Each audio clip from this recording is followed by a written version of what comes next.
Have you ever looked at someone effortlessly wealthy and wondered, why not me?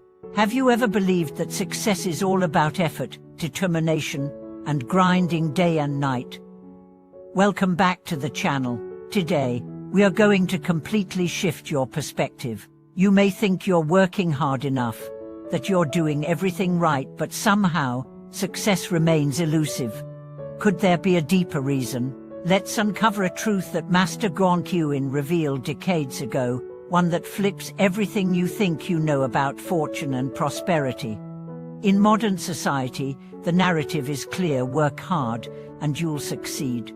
Sleep less, hustle more. Sacrifice now to shine later. It's the mantra of a generation. But what if this formula is incomplete? What if your struggles aren't due to a lack of effort, but a lack of merit?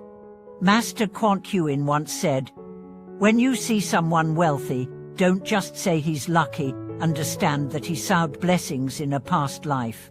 These words, though simple, point to the heart of karmical. In Buddhist understanding, fortune doesn't just come from effort, it comes from seeds planted long ago. Your current situation is the fruit of previous intentions, actions, and most crucially, giving.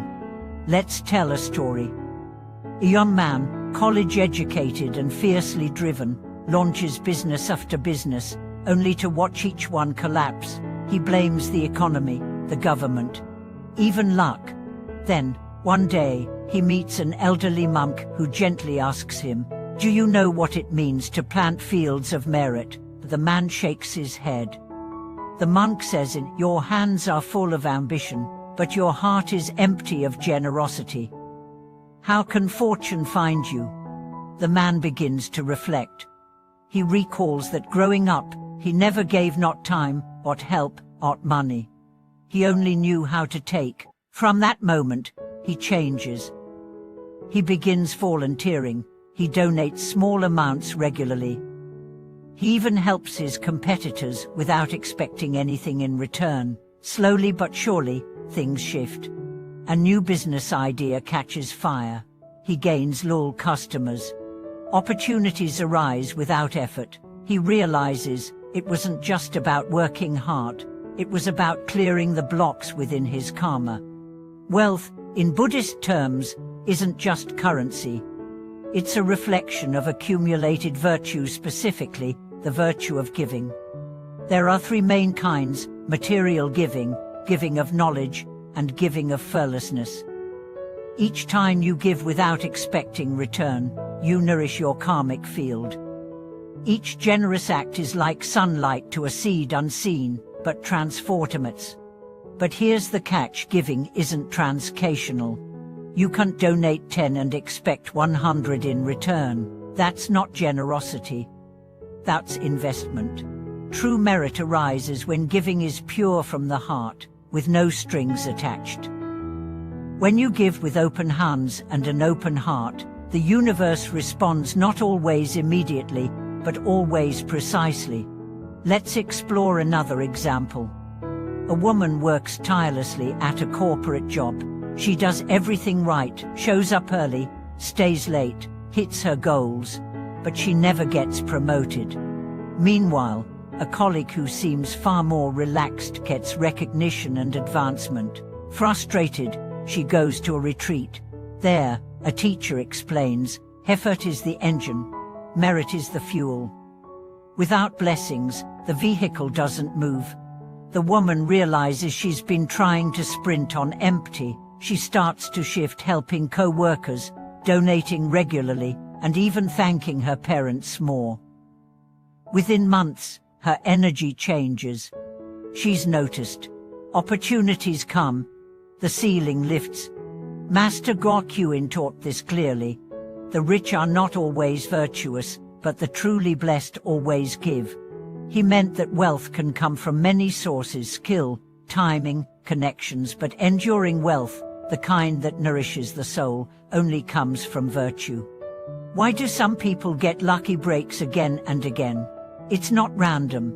It's the invisible momentum of merit. Just like a well-tended tree produces fruit year after year, So too does the soul, with deep roots in kindness and giving.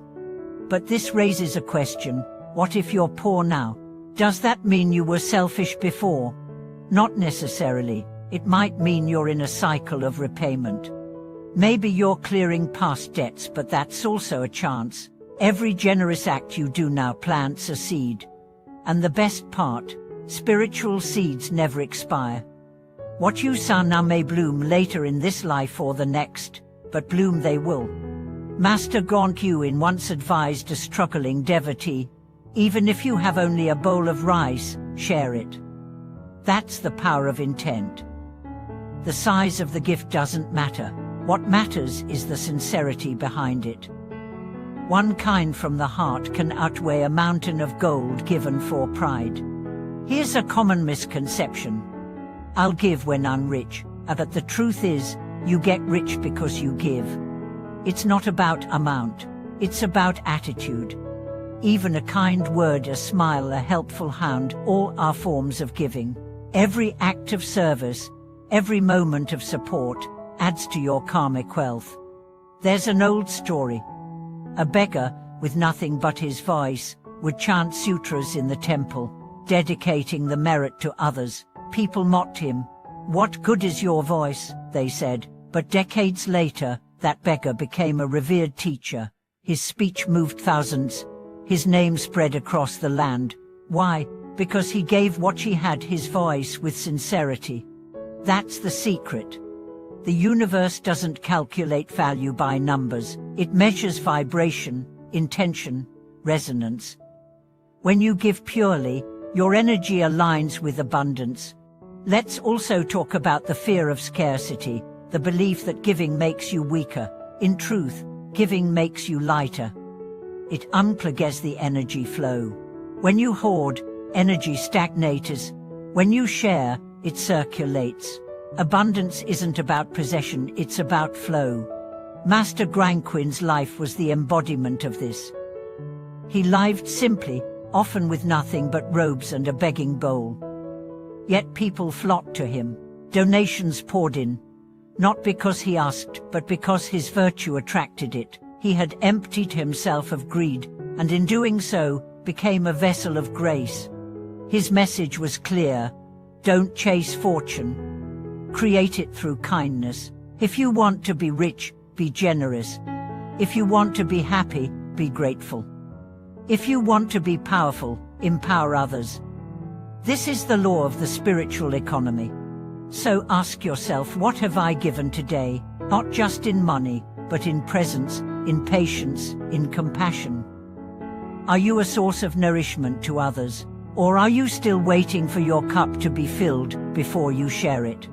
Remember, the cup that pours will always be refilled. Thank you for joining me on this journey. If this message has touched you, let's continue the conversation. Share in the comments what's the most meaningful way you've given.